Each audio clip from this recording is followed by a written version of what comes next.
Now, the last time I interviewed you for the N4J stream, Chris, we talked about the shift of the audience towards shows like Jimmy Dore, where you see Jimmy Dore's getting hundreds of thousands of hits per video, where CNN, I see, are getting like 25 or 30,000 hits if they're lucky. And I know that you subsequently have actually appeared on the Jimmy Dore show in an incredible segment. I think it got cut up and put into 3 different videos, which are on Jimmy Dore channel, which I recommend everybody take the time to go and watch. And sitting alongside Jimmy Dore on a near daily basis is Mr. Graham Elwood. Graham, welcome to the stream. Hey, how are you? Thanks for having me on. It's unmute you. Hi. Oh, can you hear me? Yes, I can. Okay. Now, I know you were just telling me today too you'd been reading Chris's books. Yeah, so one of the most eye-opening books I've read is Death of the Liberal Class, and I want to touch on some of the things that you guys are, like Chris was just talking about, on how journalism, but here's the thing that I want to point out as someone I've been a stand-up comic for 25 years, I've done over 300 episodes of TV, I've hosted game shows, I've been in show business for the better part of 2.5 decades, and one of the things too that is what they've done, and I mean maybe as Ray was talking about, the CIA or the deep state, whatever you want to call it, they have made it impossible for any artists to challenge the system. Now, when I was a kid in the 70s, I was turned down to comedians like, you know, Lenny Bruce, George Carlin. I mean, I watched Steve Martin, I thought he was hilarious. And then when I started getting into comedy in the late 80s and 90s, there was Bill Hicks, who was calling out the first Gulf War blatantly. And so when the media became corporatized in the 80s, it took one of the things, and this has to be part of their strategy, people really listened to artists in the 60s and 70s. Every musician had an anti-war song. There was an anti-war tone to just about everything you watched. TV shows, all of it. And that's all been bought and paid for. Jimmy Dore, and who I've known for 20 years, we've talked about this. There's like maybe 7 progressive comedians out there, because guess what? You get penalized if you're calling out the ruling class right now. If that's, I'm not, look, I made a decision. I lost work a little over a year ago. I have a whole movie review website and stuff like that. And I was hired to do a movie review game show. And then they saw my Twitter feed, and my Twitter feed was going after corporate Democrats that were selling out single-payer health care in the state of California. And I got fired for that. So they've made it clear to artists, you better shut up or we're going to pull this gravy train out from underneath you. And as Chris just pointed out, there's not much of a difference between, you know, Rachel Maddow is just a sitcom entertainer or a late night talk show host. And funny. You can't be, the only political you can be is a Bill Maher type. He's a useful idiot to them. He's just the sort of funny left-wing Sean Hannity of late night TV. He's, you know, Bill Maher blamed Jill Stein, and people in Hollywood. He's also an Islamophobe. He's a racist. Yeah, and he's part of the problem in Hollywood. He's a multimillionaire. I mean, look, when the first Iraq war started, he said, you know, those guys doing the drones in Orlando they're cowards. His show got pulled off the air. They sat him down, said, Bill, get your mind right, and you can come back on corporate TV. The other thing, too, I'm a filmmaker. Show me where there's the Deer Hunter or Apocalypse Now for Iraq and Afghanistan. They won't make those movies. They won't show you the horrifying aspects of war. I did a documentary, Afghanistan, where I did comedy in Afghanistan for the first, in 2004. And there's footage of me in an operating theater where there's a kid that got hit with an IED and they're doing surgery and they're prepping a child. None of the festivals took this movie. So they've made it so, you know, if I was still hosting their game shows and being a funny comedian, I can do, you know, the only political jokes you can do in Hollywood are Trump's hair, his orange skin, but you can't sit there and say Obama dropped 26,171 rockets in 2016. Everyone's like, whoa, easy. When I talk about the fact that Obama let the banks steal my house, I was one of 5.2 million people that lost their home to foreclosure. My neoliberal Hollywood friends don't want to hear it. They just don't want to hear it. because everyone's been bought out. Wow. Which is like, I made a clear decision, man. When I lost that gig last summer, I'd been doing my show, The Political Vigilante, on YouTube at the behest of Jimmy Dore. He said, Graham, people want to hear your story. And I made a decision, I'm going to keep doing this. It might cost me work.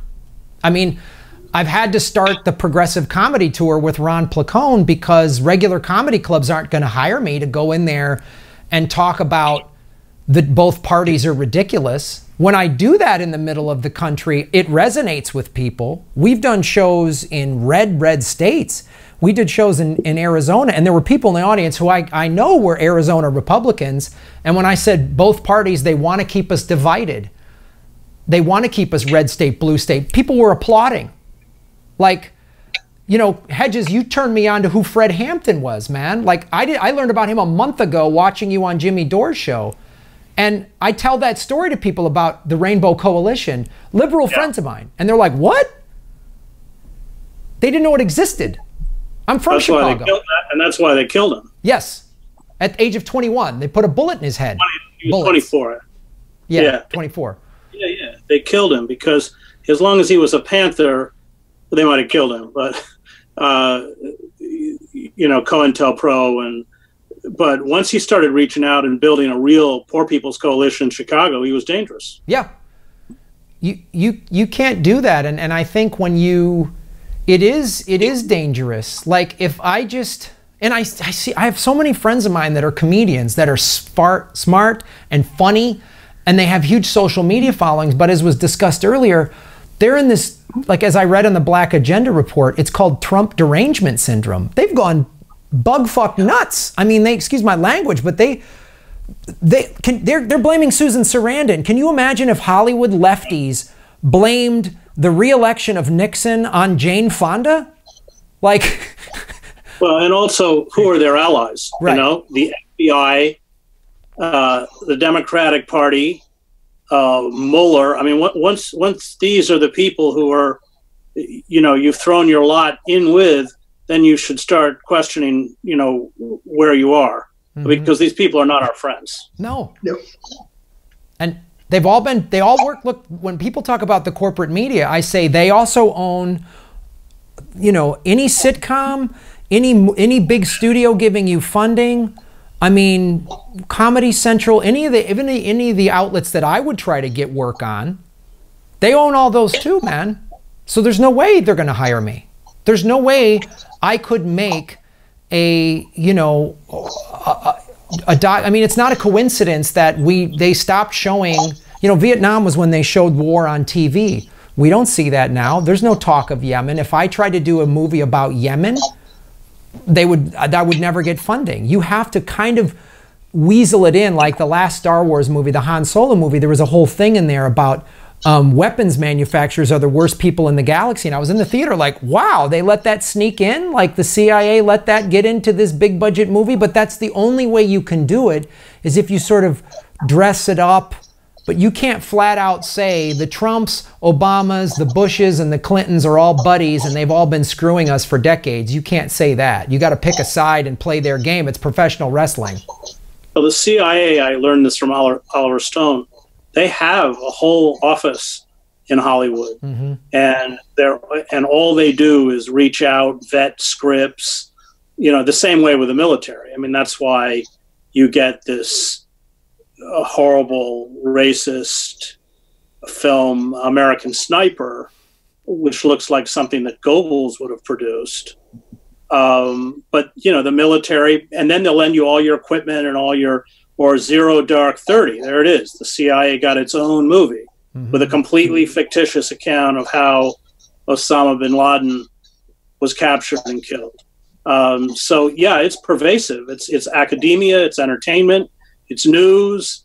I mean, we have, as John Ralston Stahl correctly points out, undergone a corporate coup d'etat in slow motion, and it's over. And as Julian and Jacob Ackelbaum in their book Cypherpunks point out, they are creating electronic forms of surveillance that are cementing into place a dystopia that, you know, even the Stasi state, you know, never dreamed of. it's let me yeah. let me quote Lenin just for a second and say, "Что делать?"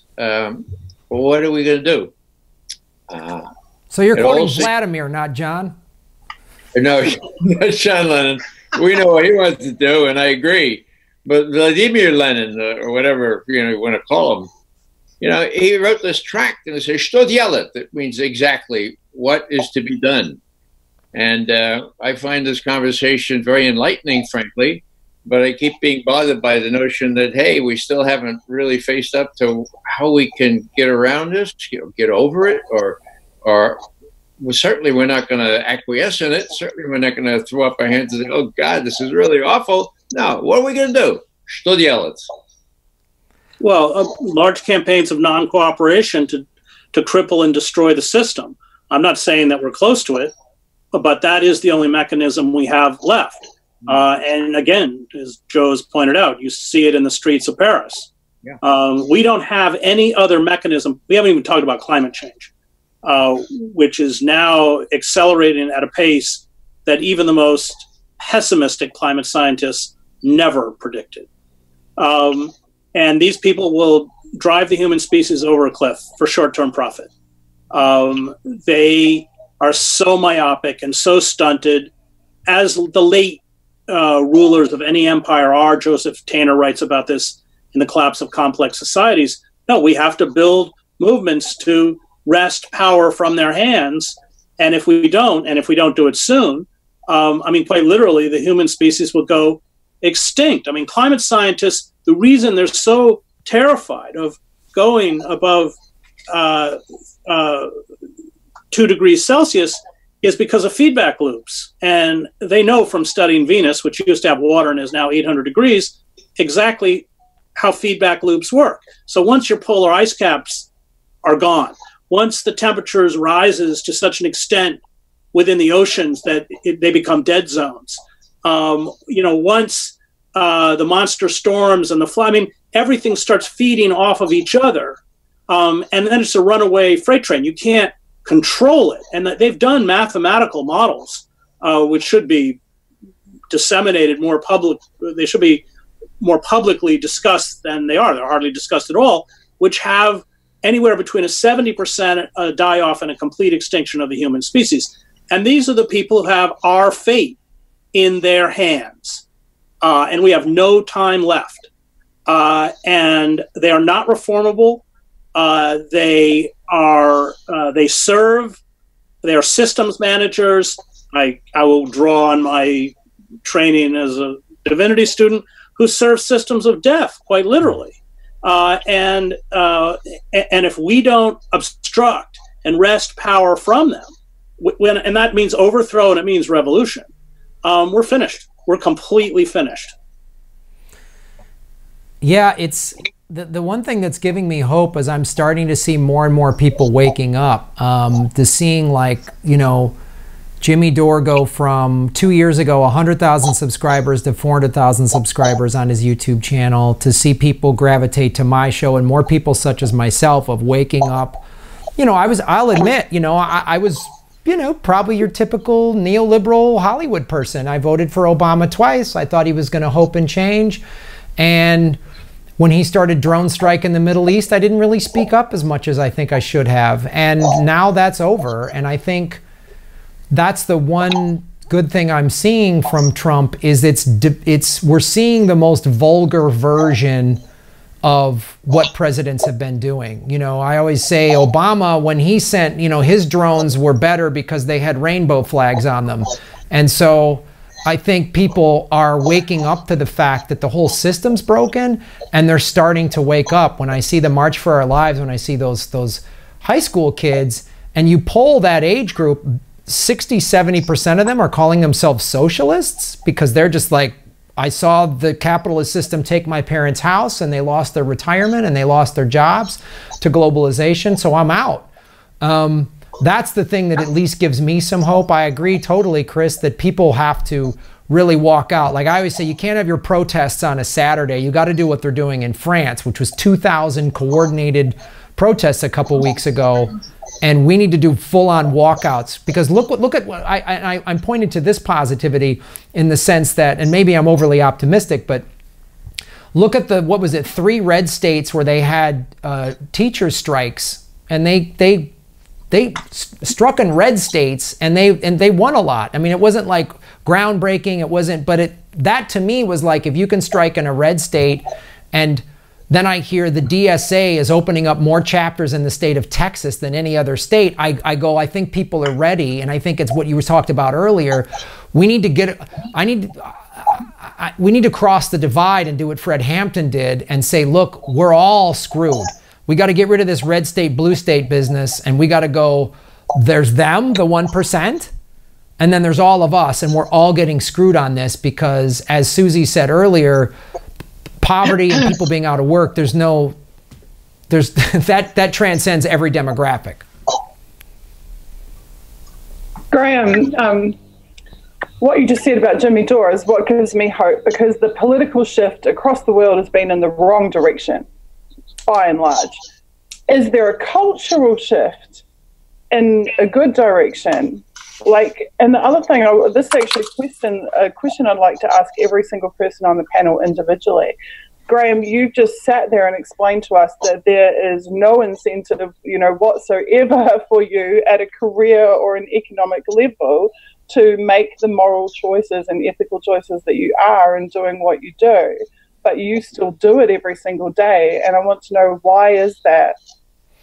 Well, I think it comes down to, and then after just after I answer this question, I got to split because I literally got 2 gigs tonight. But I'll say this: for me, it just comes down to, when I read that we have basically 11 years to turn the planet around, and if we don't, it's lights out. So, by 2040.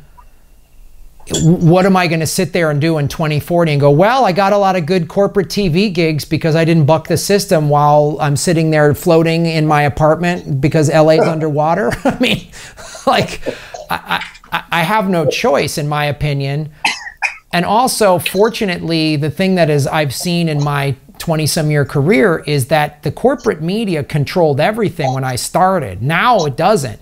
I mean, Jimmy is a fine example. He's my inspiration. He's making a pretty decent living saying whatever he wants.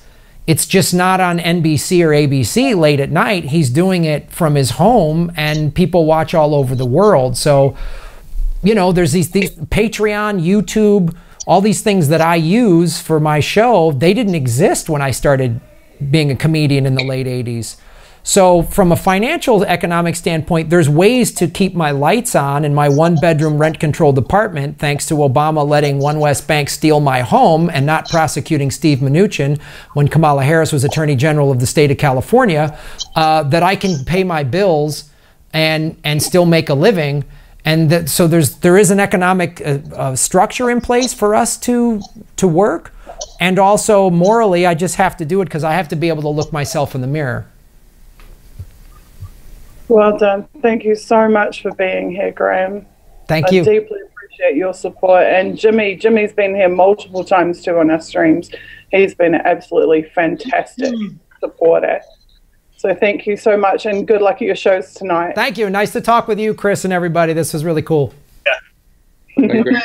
All right. I know it will have made Graham's day to get to talk to Chris. Yeah, that was pretty sweet, man. Fantastic.